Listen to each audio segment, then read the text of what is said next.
এই যে আমি আলুটা রান্না করতে যাচ্ছিলাম, তো দেখলাম পচা আর অঙ্কুরগম হয়ে গেছে। তো এগুলো তো আর রান্না করা যাবে না, তো আমার মাটি তৈরি করা নেই। তো আমি ভাবছি আমার পালং শাক লাগা আছে, ওর ধারে ধারেই লাগিয়ে দেব, দিয়ে দিচ্ছি। তোমরা তবে ভেবে লাগাচ্ছি না, যদি একটু শাক পাওয়া যায় সেই জন্যই লাগিয়ে দিচ্ছি।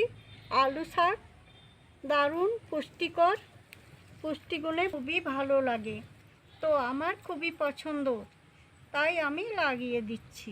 নষ্ট কেন হয়?